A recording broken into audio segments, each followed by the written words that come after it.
श्री कृष्ण कहते हैं जब आप गिरिराज जी की परिक्रमा करने जाते हो, वहां लिखा है ना गिरिराज जी के वचन, तू मेरे लिए कुछ खर्च करके तो देख, कुबेर के भंडार ना खोल दो तो फिर कहना, तू मेरे रास्ते पर चल के तो देख, तेरे जीवन के सारे रास्ते ना खोल दो तो फिर कहना, तू मेरा बन के तो देख, सारे जगत को तेरा ना बना दो तो फिर कहना। एक बार बन तो जाओ उस परमात्मा के, हम बन तो जाए और सच मानिए, अगर उसके बन गए तो सारा जगत हमारा अपना बन जाएगा, और अगर उसके ना बने तो जिसको हम अपना कहते हैं ना, वो अपने भी अपने नहीं होंगे। कितना ही गाओ, अपने तो अपने होते हैं, कोई अपना नहीं होगा। अपना तो एक ही है जो जन्म के पहले भी और मौत के बाद भी सांस रहता है, वही अपना है। उसे बना लो तो अपने क्या, जिनको हम पराया मानते हैं वो भी अपने बन जाएंगे। अपने तो अपने बनेंगे ही, पराये भी अपने बन जाएंगे।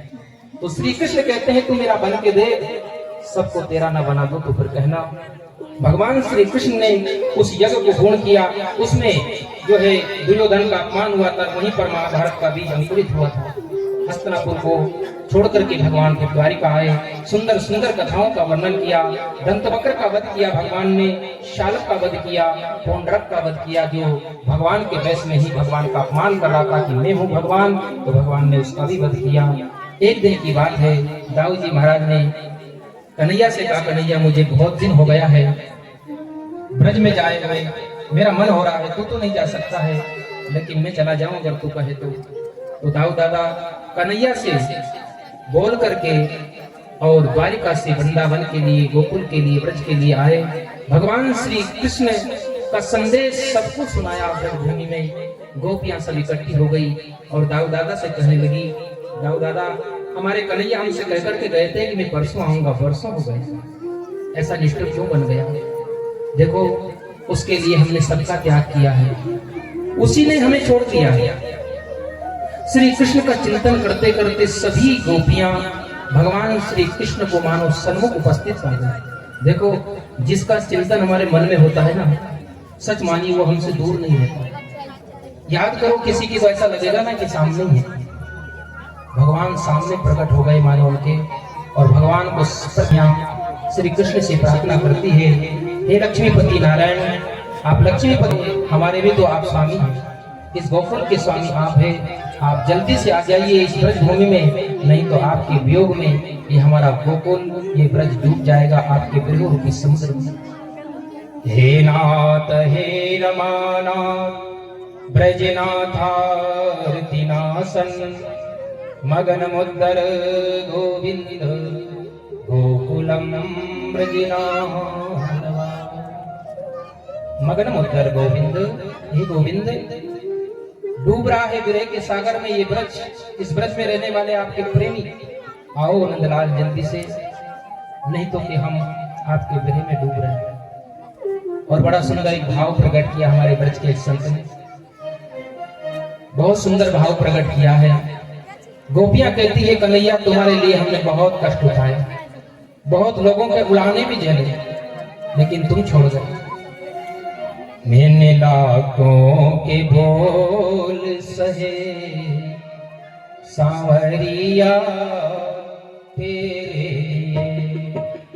लाखों के बोल सहे सांवरिया तेरे, लाखों के बोल सहे सांवरिया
क्यों आवाज ज्यादा तो नहीं आ रही?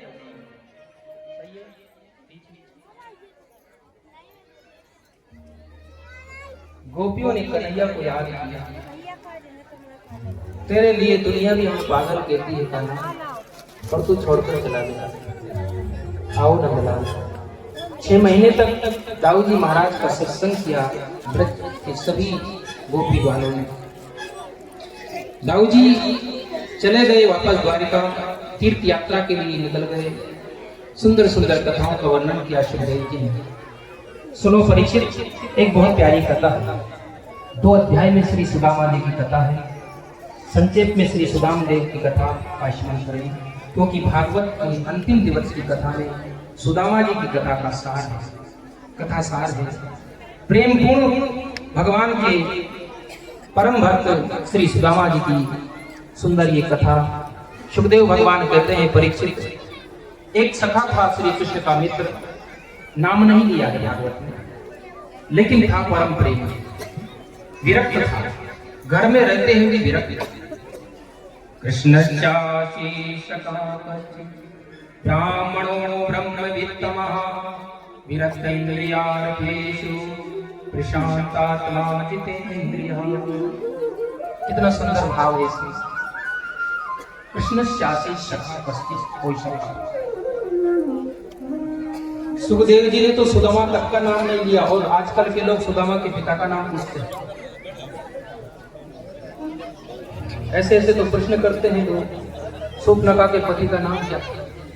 अब शूर्पणखा के पति का नाम अगर मिल भी गया तो क्या मिलेगा आप लोग?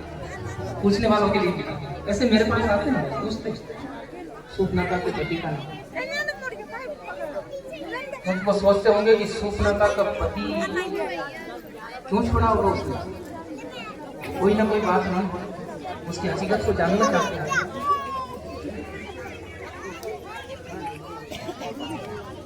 सुदामा का भी नाम नहीं है, कोई सखा कैसे थे? शांत, प्रशांत आत्मा। भगवान अगर शांत रहे तो भक्त प्रशांत होता है। कोई कितना भी उनके ऊपर जो है अत्याचार करे, अपमान करे, संत को कभी क्रोध नहीं आता। अपने व्यक्तिगत स्वार्थ के ऊपर अगर चोट कोई करता है तो साधु को कभी दुख नहीं होगा। हाँ, अगर किसी की हिंसा कोई कर रहा है, अधर्म कर रहा है, तो संत सरोज नहीं। ऐसे सुदामा जिनके जीवन में हमेशा आनंद था, धन था उसके पास, कौन सा? भगवान की प्रेम भक्ति का धन, लौकिक धन है। और इतना याद रखो, इस दुनिया में परम धनवान वही है जिसके पास भगवान की